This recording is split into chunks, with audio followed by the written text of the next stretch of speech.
Juízes capítulo 16. Certa vez Sansão foi à cidade de Gaza. Lá conheceu uma prostituta e passou a noite com ela. Então comentou-se na cidade: eis que Sansão vem para cá. Fizeram rondas e vigiaram a noite toda a porta de Gaza. Não se moveram durante toda a noite e descansaram argumentando: esperemos até o romper do dia e então o mataremos. Sansão, porém, permaneceu deitado somente até o meio da noite. E então levantou-se e agarrou firme a porta da cidade, com os dois batentes, e os arrancou com trancas e tudo. Pôs toda a peça sobre os ombros e carregou para o alto da colina que está em frente da cidade de Hebrom. Passados esses acontecimentos, Sansão se apaixonou por uma mulher do vale de Soreque, chamada Dalila. Então os governadores dos filisteus foram procurar e lhe propuseram: seduze Sansão e descobre de onde vem a sua força extraordinária e com que meio poderíamos dominá-lo e amarrá-lo para então o subjugarmos. Cada um de nós dará 13 quilos de prata. E Dalila indagou a Sansão: conta-me, pois, e eu te rogo, de onde vem a tua maravilhosa força? Somente de que maneira poderias ser vencido e amarrado? Então explicou-lhe: se me amarrasse com 7 tiras de couro novas, ainda úmidas, ficaria tão vulnerável quanto qualquer outro ser humano. Então os líderes dos filisteus trouxeram a Dalila 7 cordas de arco frescas, que não tinham ainda sido secadas, e ela usou-as para amarrá-lo. Ela havia escondido alguns homens no seu quarto, e então gritou: os filisteus vêm sobre ti, Sansão. Ele arrebentou as tiras de couro fresco como se fossem fios de estopa que se aproximam do fogo, e assim não se descobriu de onde vinha a sua poderosa força. Mais tarde disse Dalila a Sansão: zombaste de mim e me disseste mentiras, mas agora eu te suplico, dá-me a conhecer o que seria necessário para amarrar-te e subjugar-te.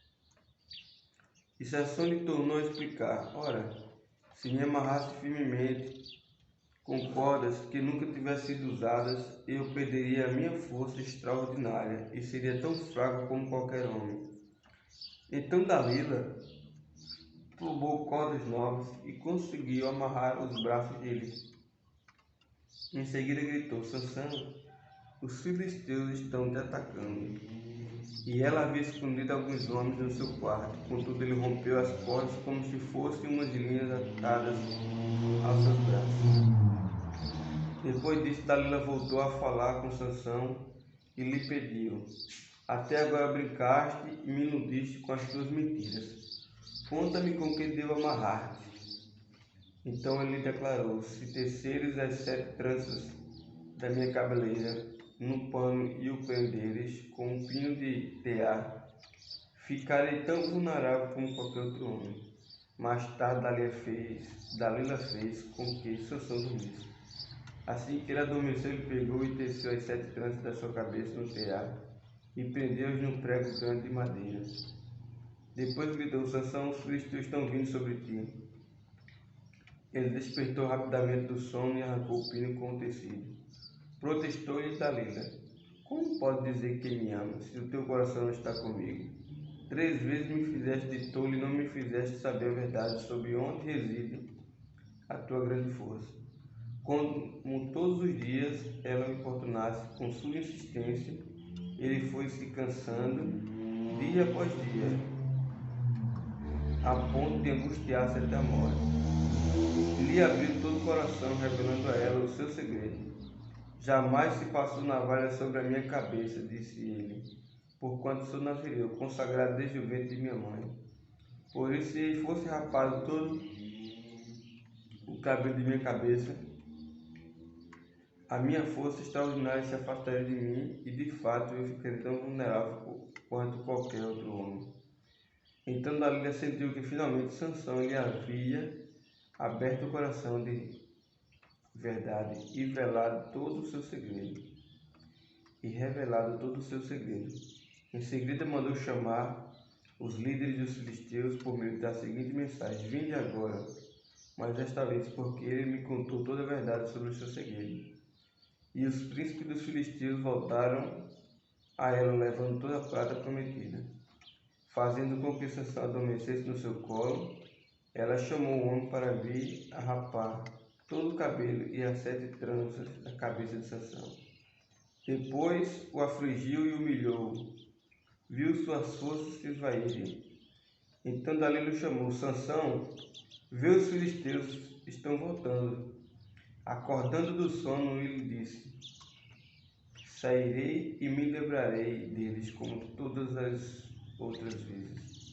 Entretanto, não tinha notado que o Senhor já se havia retirado dele. Em seguida, os filisteus o prenderam, furaram-lhe os olhos e levaram para Gaza. Amarraram-nos com 2 algemas de bronze e o fizeram girar um moinho no cárcere. Mas o cabelo da sua cabeça começou a crescer rapidamente, logo depois de rapado. Então os chefes dos filisteus se ajuntaram para oferecer um grande sacrifício em honra ao seu deus Dagom e para comemorar os seus feitos, pois exclamavam: nosso Deus nos entregou nas mãos Sansão, nosso principal inimigo. E assim que o povo avistou, passou a bradar louvores ao seu Deus, dizendo: nosso Deus nos entregou nas mãos o nosso adversário, responsável pela destruição da nossa terra, aquele que multiplicou o número dos nossos mortos. Com o coração cheio de júbilo, gritavam: trazei-me Sansão, para que possamos nos divertir com ele. E assim tiraram Sansão do cárcere, a fim de divertir todo o povo. Colocaram-no em pé entre as colunas do templo. Então Sansão pediu ao jovem que o guiava pela mão: por favor, deixe-me apalpar as colunas em que se apoia o templo, pois preciso me encostar nelas. A casa de Dagom, o templo estava repleto de homens e mulheres, e ali estavam reunidos todos os príncipes e líderes dos filisteus. Na galeria havia cerca de 3.000 homens e mulheres se divertindo com a presença de Sansão humilhado. Em um certo momento, Sansão ergueu o clamor a Yahvé e ora: ó soberano e eterno Deus, eu te invoco e suplico, dá-me força só mais desta vez, para que me vingue dos filisteus pelos meus 2 olhos cegados, ó Senhor. Imediatamente Sansão forçou as 2 colunas centrais sobre as quais o templo se firmava, apoiando-se nelas, tendo a mão direita numa coluna e a esquerda na outra, e exclamou: que eu morro com os filisteus. Em seguida, ele as empurrou com toda a sua extraordinária força, e o templo desabou de uma só vez sobre os governadores e todas as pessoas que ali se reuniam. Portanto, Sansão matou mais gente no momento da sua morte do que em toda a sua vida. Os irmãos de Sansão e toda a família do pai de Sansão foram buscar seu corpo. Eles o levaram e sepultaram nas terras que ficam entre Zorá e Estaol, no túmulo de Manoá, seu pai. Sansão foi juiz e chefe de Israel durante 20 anos.